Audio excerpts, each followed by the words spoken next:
bien que dans l'armée doo démissionné dañ lay dàq loolu dafa am mais les choses est beaucoup plus profond parce que l'affaire même l'affaire Adji Sarr ak Sonko boobu nga wax jeexagul xam nga parce que on va vers un procès et le procès aura lieu ça c'est clair. Tu en es sûr? Non. Le procès kenn mënul bañ mu am. Tu en es sûr? Mais bien sûr.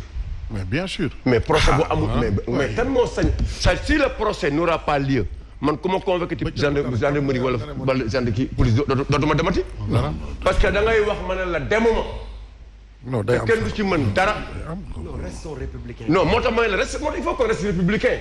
Il peut ne pas y avoir de procès dans la mesure où les deux concernés ñoom ñaar ñëpp nee nañ dañu bëgg a procès am. Pourquoi le procès n'aura pas lieu, Serigne Saliou? Pourquoi foo ko teg yow? non moo bëggul wax ma foo ko teg. Non, j'ai posé une question. Mais je demande toi aussi. J'ai posé une question. Mais wax ma pourquoi foo ko teg yow wax ma foo ko teg. Je te le dirai. Non mais wax ko je te donne la parole allez-y dis-le.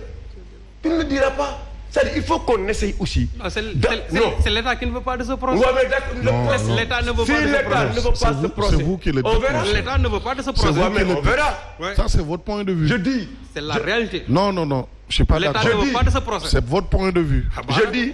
C'est vous qui le Si dites. le procès n'aura pas lieu, je vais demander à Madiambal Diagne, même s'il est emprisonné, ñu war ko yóbbu Rebeuss bu mu dem. Non, là, c'est un autre domaine. Parce qu'on n'aura plus de justice. L'affaire de deux personnes, ñu xëy suba le procès du am fu ñu ko teg. Loolu mënul nekk Serigne Saliou. Que ça soit du côté de l'État comme de l'autre côté, il y aura bel et bien un procès. S'il n'y aura pas de procès, amatul benn procès bu ñuy def dans ce pays. Ça veut dire que forme de justice amatul ci réew mi.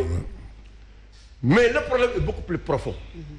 Dafa am malaise généralisé au niveau de l'administration. Et il faut que ce problème soit réglé. Cette dose de politisation dans l'administration, il faut ñu wàññi ko. Il y a des postes de souveraineté dans ce pays qui ne doivent pas être gérés par des politiques. L'administration mooy cerveau État.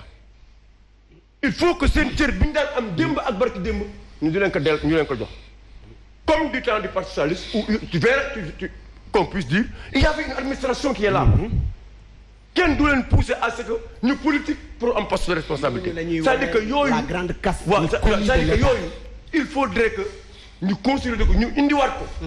Parce que parfois attends li professeur di wax yenn saa professeur di wax yenn saa yi mu ne la li mu wax dëgg la c'est-à-dire que deux Abdou Senghor jusqu'à nos jours même pratique ci inauguration ci politique il faut gars yi accompagner sol t-shirt sol xartum sol ay affaires c'est-à-dire que à quand loolu la ñuy def loolu war na mën a dañ mais pour mu dañ aussi nañu wax la responsabilité incombe aussi à ceux qui partent et aux citoyens bu fekkee ne yow gëm nga sa bopp bu fekkee tu es un citoyen nga xam ne lii amoo ci satisfaction mais reste chez toi ne te laisse pas emporter par 1 000 francs ou 2 000 francs c'est ça le courage. Le courage ce n'est pas seulement de dire aux politiques quand un politique pense que si je te donne 5 000 francs tu vas voter à moi il va te donner 5 000 francs et tu votes pour lui mais pourquoi ne pas dire aux politiques que ce 5 000 francs là ça va te coûter cher ce t-shirt va te coûter cher ce khatam va te coûter cher on ne peut pas continuer à élire des hommes politiques bu xamante ni ne amuñu benn culture étatique quand on gagne c'est pour diriger. Alors, et on dirige avec ñi nga àndal gagner.